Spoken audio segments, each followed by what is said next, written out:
Students, welcome to my 9th class in nuclear physics.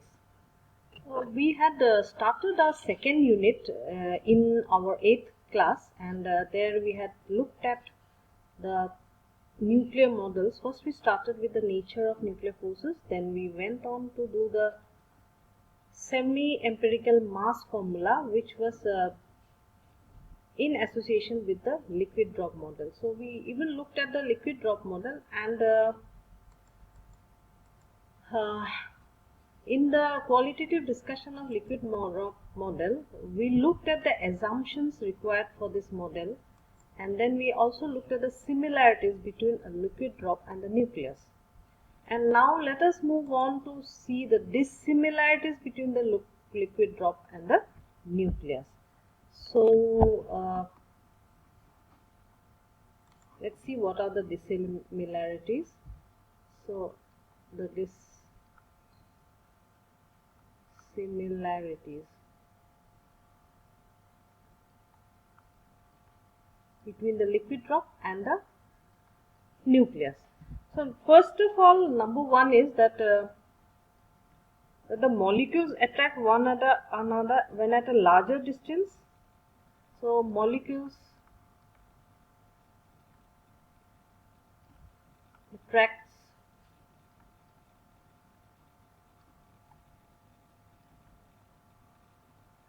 another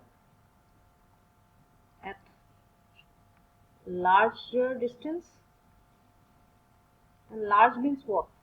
Large means larger than the dimension of large distance, greater than the dimension of electronic shells. It means as we know, the electrons move in shell, so when the dimension is greater than that, then it is attractive, and smaller and becomes repulsive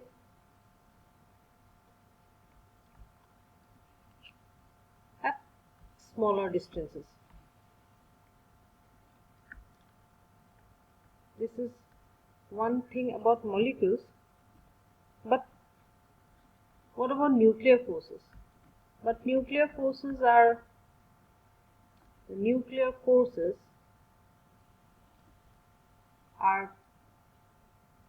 attractive within very small region, attractive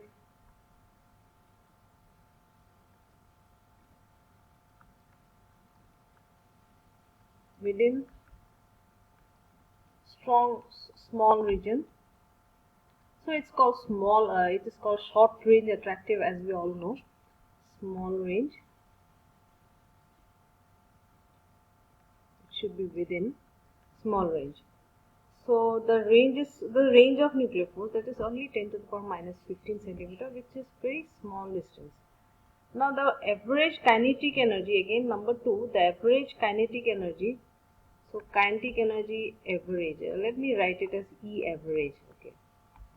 E average of liquid molecules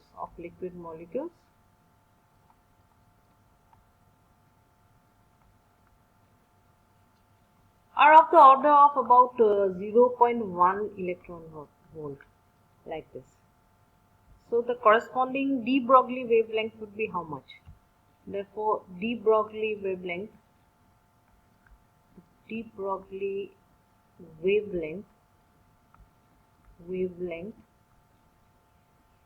would be about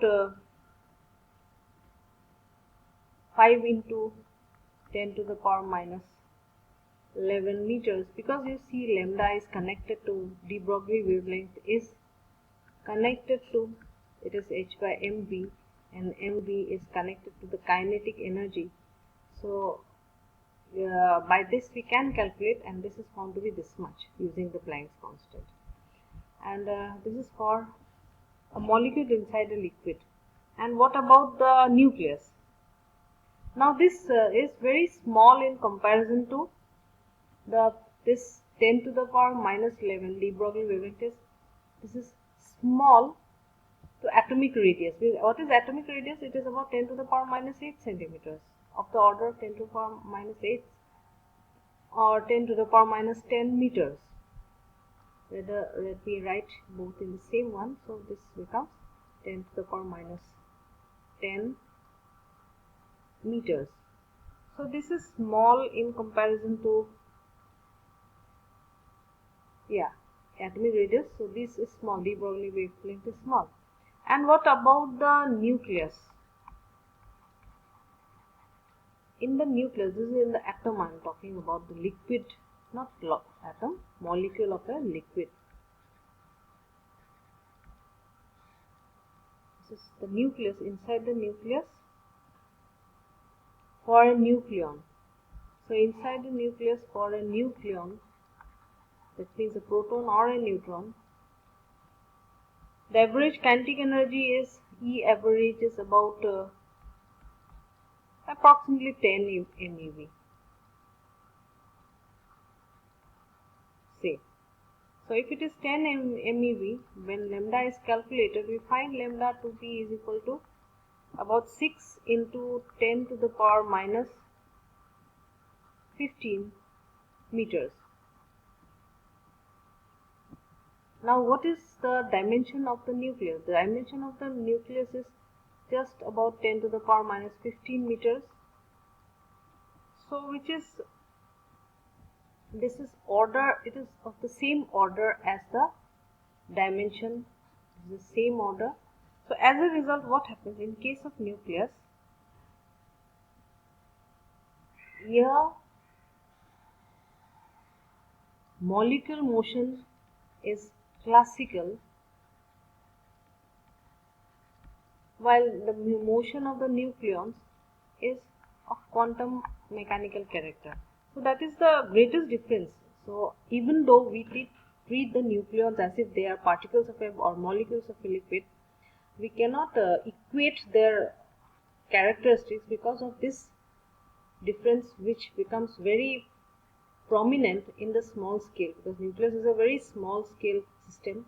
It's a very small system, that's why. So that is the main thing. And then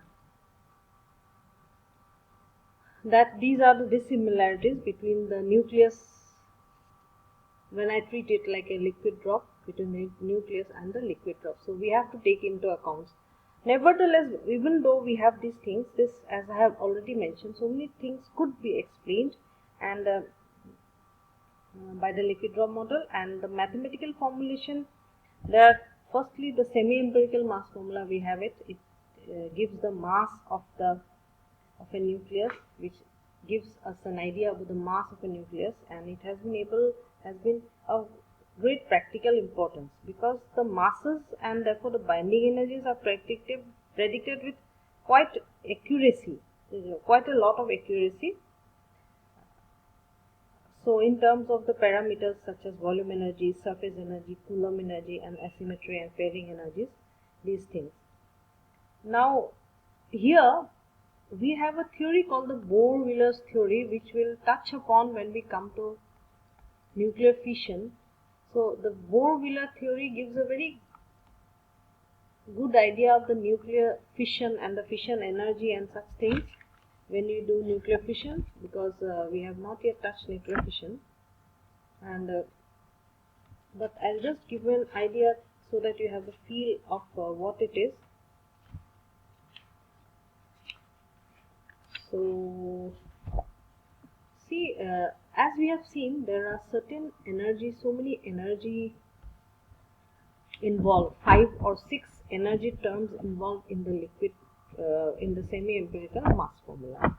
Now these things are like, this has got different dimensions. Of this you see, that which comes into account in case of fission is the Coulomb energy term, and the surface energy term. The Coulomb energy term is equal to AC into, as we had already seen, it is AC into Z minus 1 divided by a to the power 1 by 3, and the surface energy term is just as, where as is a constant and as is a to the power 2 by 3.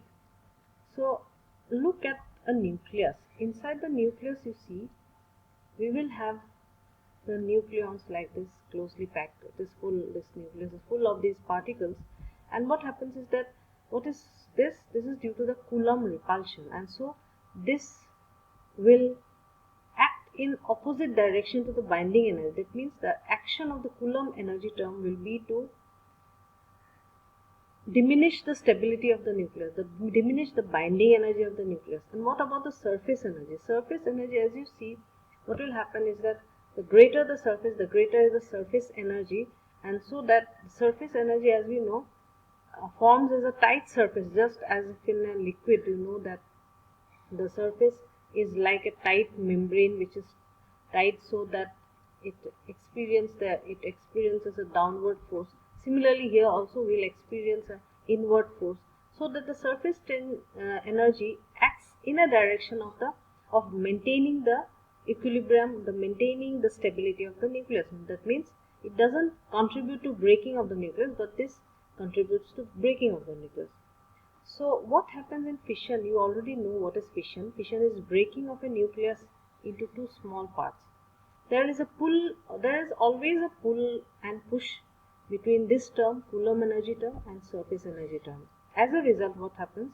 If this is greater than this, so there is a chance of breaking down of this, and this is what is given by the Bohr-Wheeler theory, which we will learn in our subsequent classes.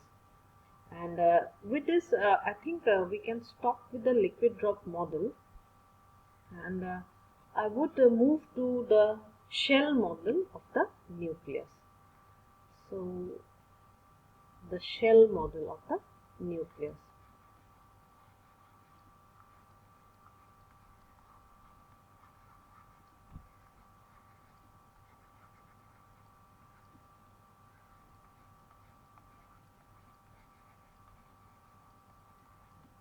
Now, to learn about the shell model of the nucleus, we should first understand what are the limitations of the liquid drop model. So the liquid drop model,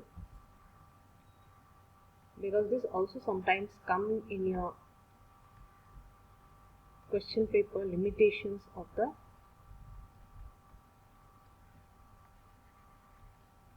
liquid drop model.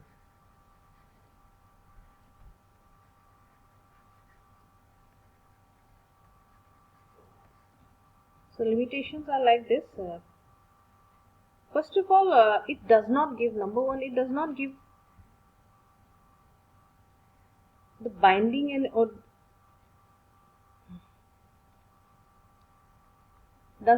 although it predicts the binding energies accurately and all these things, this binding energy does not include closed shell effects. So there is something called the closed shell effects, which we will learn. Effects cannot be predicted, cannot be explained actually by the liquid drop model. That is one thing. Then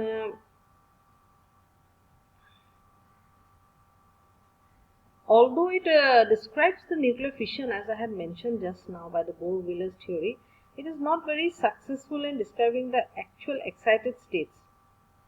Cannot explain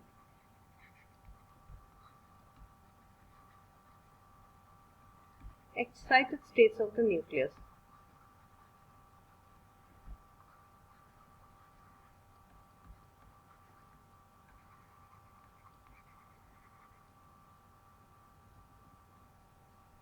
So these are some of the limitations, but then we should also side by side learn why what is this model good for. Firstly, explains fission. Nextly, it is able to explain the theory of the compound nucleus of reaction. So nuclear reaction, compound